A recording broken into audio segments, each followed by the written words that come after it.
Friends, मंजिलें उन्हीं को मिलती है जिनके सपनों में जान होती है। मंजिलें उन्हीं को मिलती है जिनके सपनों में जान होती है। पंख होने से कुछ नहीं होता यारो, हौसलों से उड़ान होती है, हौसलों से उड़ान। धन्यवाद। तो फ्रेंड्स, जिस समय जैन एडम्स ने कॉलेज छोड़ा उस समय उसके सम्मुख एक उद्देश्य था। उसके विषय में डॉक्टर ने कह दिया था कि उसका स्वास्थ्य इतना गिर गया है वो अब अधिक समय तक जीवित नहीं रह सकता। यहां तक कि उन्होंने उसके जीवन की अवधि अधिक 6 मास की निर्धारित भी कर दी। जैन ने कहा ठीक है 6 मास है, इन 6 मास में कम से कम वो एक काम तो मैं कर ही लूं जो मैं मानवता के लिए करना चाहती हूं। उसने आत्मविश्वास से कार्य किया। उसके अपने जीवन का उद्देश्य एक आश्रम की स्थापना करना। उसने पूर्ण विश्वास के साथ वो कार्य हाथ में लिया और जो जो अपने कार्य में आगे बढ़ती गई क्योंकि उसका स्वास्थ्य भी बेहतर होता था। वो न केवल अपने उद्देश्य की स्थापना में सफल हो गई, अभी तो 6 मास ही नहीं, वो कई वर्षों तक जीवित रही। यह उसका अपने पर पूर्ण विश्वास और परमात्मा की कृपा में अपार श्रद्धा और निष्ठा का ही परिणाम था। हिप्नोटिज्म का चमत्कार देखिए। मैंने किसी व्यक्ति को भी देखा जो साधारण, उसको जब हिप्नोटाइज कर दिया गया तो उसने वो कर दिखलाया जिसकी कोई कल्पना नहीं कर सकता। उसको 2 कुर्सियों पर लेटा दिया, एक कुर्सी पर उसके पैर, दूसरी पर गर्दन और सिर, बीच का भाग अधर में। उसने अपने ऊपर 7-8 आदमियों को बाहर उस अवस्था में झेली। अब आप ही बताइए उसने अतिरिक्त बल कहां से आ गया? यह केवल उस व्यक्ति का करिश्मा था जिसने उसको हिप्नोटाइज करके उसमें ये विश्वास जगा दिया था वो ऐसा कर सकता है। यदि उसमें ये विश्वास न भर दिया गया होता तो वो अपने ऊपर एक आदमी को भी नहीं बनता पाता। फ्रेंड्स, यदि मनुष्य में आत्मविश्वास नहीं है तो प्रगति के पथ पर एक पग भी नहीं बढ़ा सकता। मनुष्य की सफलता उसके आत्मविश्वास के आगे नहीं जा सकती। सफलता केवल आत्मविश्वास का अनुकरण करने वाली चीज है। मनुष्य के संकुचित विचार उसकी असीम शक्ति को सीमित कर देते हैं। जो जो मनुष्य में आत्मविश्वास की वृद्धि होती जाती है तो उसकी कार्य शक्ति बढ़ती जाती है। मनुष्य की इस कार्य शक्ति का माप उसके विस्तार से किया जाता है जिसके माध्यम से अपने सृष्टा से जुड़ा होता है। यदि उसने अपने आत्मविश्वास का वो ताक छोटा कर लिया तो उसमें शक्ति भी थोड़े समय के लिए आएगी। अब्राहम लिंकन के विषय में कोई किसी प्रकार का अनुमान नहीं लगा सकता था। वो दिखने में बहुत ही सामान्य सा व्यक्ति था, किंतु जो ही अमेरिका में पहले पल उत्तर दिशा से गृह युद्ध की सनसनाहट आरंभ हुई और राष्ट्रपति पद के निर्वाचन का समय निकट आता गया, अचानक लिंकन के मन में भाव उठा क्यों न वो इस बार अपने सारे राष्ट्र का भार अपने कंधों पर। बस फिर क्या था, विचार आते उसने निश्चय किया, उसका आत्मविश्वास जागा और वो राष्ट्रपति पद के निर्वाचन के लिए प्रत्याशी बना। उसने उन लोगों से कहा जो किसी उपयुक्त व्यक्ति की तलाश कर, आप मेरे नाम का समर्थन क्यों नहीं करते? उसने कहा कि उसके अंतःकरण में प्रेरणा हुई कि उसको देश का कार्य करना चाहिए, इसलिए वो खड़ा हुआ। उसने उस समय के राजनीतिविदों को बता दिया कि इस विपत्ति की परिस्थिति में वो देश की बागडोर संभालेगा, उसमें योग्यता है। अपने आत्मविश्वास को प्रकट करते हुए उसने कहा कि इस निर्वाचन में वह अवश्य विजय हुआ। उसका यह कहना आत्मश्लाघन नहीं समझना चाहिए, अपितु इसे उसका आत्मविश्वास से कहना होगा। उसका यह आत्मविश्वास सत्य सिद्ध हुआ और लिंकन राष्ट्रपति पद के निर्वाचन में विजयी घोषित किए। और दुनिया जानती है लिंकन एक सफल राष्ट्रपति थे। फ्रेंड्स, जो व्यक्ति अपने भाग्य का निर्माता है, जो आत्मविश्वासी होता है, उसके प्रति सभी श्रद्धा और सम्मान की भावना रखता है। इस प्रकार के व्यक्ति की सभी सहायता करता है। जिसके विषय में लोगों को विश्वास हो जाता है वो किसी विशिष्ट कार्य के लिए नियुक्त है। ऐसा व्यक्ति जहां भी जाता है सम्मान पाता है, सब उसकी ओर हसरत भरी नजर से देखते हैं। ऐसे लोग जिस मार्ग पर भी चल पड़ते उस पर उनका मार्ग स्वयं बनता चला जाता है। फ्रेंड्स, जॉन ऑफ आर्क के भीतर से पुकारे कि उसे अपने देश को शत्रु की दासता से मुक्त कराना है, गुलामी से मुक्त कराना है, और इस शक्ति के आधार पर उसने फ्रेंच सेना का नेतृत्व किया और सफलता प्राप्त की। यदि उसमें यह भावना न होती तो उसकी शक्ति मात्र एक सैनिक से अधिक नहीं। यदि उसमें आत्मविश्वास और ईश्वर पर विश्वास न होता तो वो कभी भी फ्रेंच सेना का नेतृत्व नहीं कर सकते। अपने आत्मविश्वास के बल पर ही उस समय वो चार्ल्स को समझाने में सफल हुई।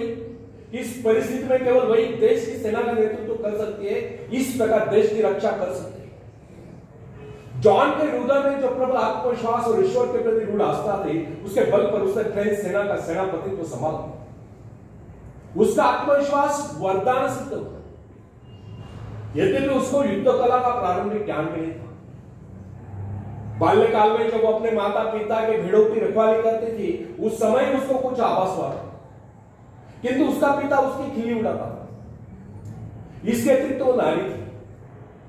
नारी को सैनिक रूप में देखना हम इसलिए सच, किंतु आर्थिक आत्मविश्वास उसको उसके पद से डिगा नहीं सका। उसको किसी की परवाह नहीं थी कि कोई उसको कोमलांगी कहकर उसकी खिल्ली उड़ाए, किंतु इतना साहस था किसमें जो उसकी खिल्ली उड़ा। उसका आत्मविश्वास उन सब पर हावी हो गया और उस आत्मविश्वास के कारण एक नारी, एक साधारण सी नारी इतिहास के पृष्ठों पर सदा सदा के अंकित होगी।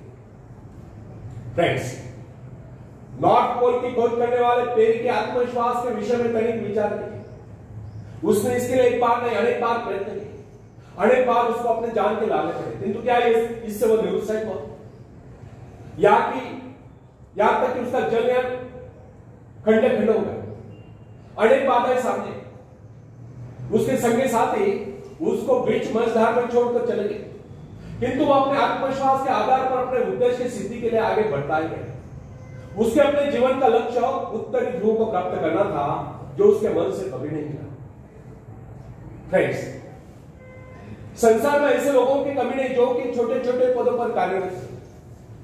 क्या कारण है जो उन पर अपने आज्ञा चलाते हैं, वे उनसे योग्यता में कम होने पर भी ऊंचे पदों पर पहुंचे हैं। इसका एकमात्र कारण उन अधिकारियों में अन्य योग्यताओं के साथ साथ आत्मविश्वास भी था। और ये जो छोटे छोटे पदों पर कार्यरत है, वे उनसे योग्यता में और शिक्षा में अधिक होने पर भी इसलिए छोटे पदों पर चिपके हुए क्योंकि उनमें आत्मविश्वास की कमी थी।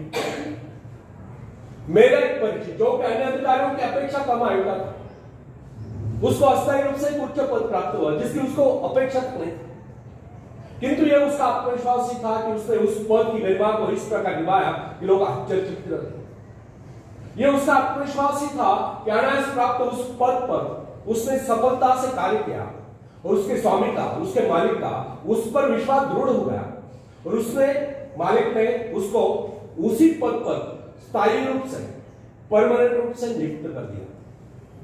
फ्रेंड्स, यदि मैं असफल रहा तो यह जो प्रश्न है यह मनुष्य के जीवन को नष्ट कर देता है। यह भावना कभी अपने मन में उठने नहीं देनी चाहिए। असफल रहा तो क्या हुआ, फिर कभी सफलता मिल जाएगी। किंतु आरंभ से यह सोचकर हताश हो जाना उस परमात्मा के प्रति अविश्वास है जिसने आपको उस कार्य की प्रेरणा दी। जब मनुष्य अपने आत्मविश्वास पर संदेह करने लगता है तो निश्चय जानिए, यदि आप सफल भी होते हो तो भी सफल नहीं होते, और यदि आप में आत्मविश्वास है तो फिर लोग कुछ भी कहें, आपको सफल होने से कोई रोक नहीं सकता। बेंजामिन डिज़रायली जो कि साधारण सा व्यक्ति था, इंग्लैंड का प्रधानमंत्री बनने में सफल हो गया। उसमें क्या विशेषता थी? यह था उसका आत्मविश्वास, उसके मन की दृढ़ता। यही कारण था कि महारानी विक्टोरिया जी से अपने व्यक्तिगत मित्र जैसा सम्मान देते हैं।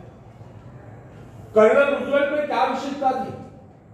केवल यही कि उसको थियोडोर रूजवेल्ट पर अगाध विश्वास था, अर्थात उसमें आत्मविश्वास कूट कूट कर भरा हुआ। यदि उसमें इतना आत्मविश्वास न होता तो फिर उसको कितनी सुविधाएं होती, उसमें कितनी योग्यता होती, उसके कितने साथी उसका उत्साह बढ़ाते, वो उस स्थिति में नहीं पहुंच सकता था। हाँ, कुछ ऊंचा भले ऊंचा। फ्रेंड्स, विश्वास का मनोविज्ञान मनुष्य स्वभाव की बहुत ही विचित्र बात है। आध्यात्मिक आधार पर विश्वास अधिक टिकता है, जबकि मानसिक धरातल पर विश्वास नेपोलियन जैसा होता है। अन्य सभी नारियां तो उसके सैनिकों के समान होती है, और जब वे सैनिक अपने नेता पर, अपने सेनापति पर विश्वास करने लगते हैं तो उनकी शक्ति स्वयं में दोगुनी चौगुनी बढ़ती जाती है। जो सोचता है वो कर सकता है, जो सोच नहीं सकता वो कर ही नहीं सकता। मनुष्य इस आत्मविश्वास रूपी शक्ति के विषय में कभी सोचता ही नहीं। जिनमें ये आत्मविश्वास होता है उनको कुछ अधिक नहीं करना, वे केवल अपने आत्मा की आवाज का अनुकरण करते हैं। फ्रेंड्स, मनुष्य आज जो यहां तक उन्नति कर पाया, इसका एकमात्र कारण उसका आत्मविश्वास ही था। अन्यथा वह पहले पल तो वन्य प्राणी ही माना जाता।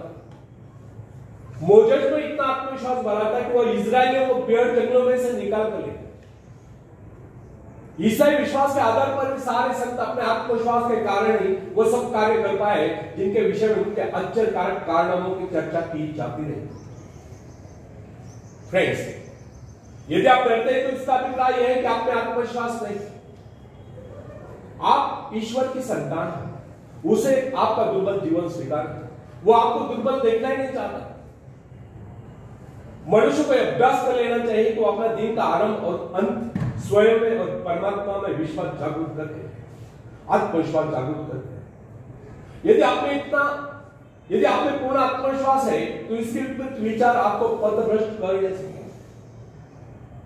जब मनुष्य स्वयं को प्रभु का स्वीकार कर लेता है तो फिर उसको किसी बात का भय या चिंता नहीं रहती। उसका आत्मविश्वास जागता है और आत्मविश्वास के कारण हमें सफलता मिलती है और सफलताएं हमारे जीवन में खुशियां बन देती है और खुशियां हमें कहे और मुस्कुराहटें प्रदान करके तब हम हंसते हंसते इस जीवन को गुजार देते। धन्यवाद।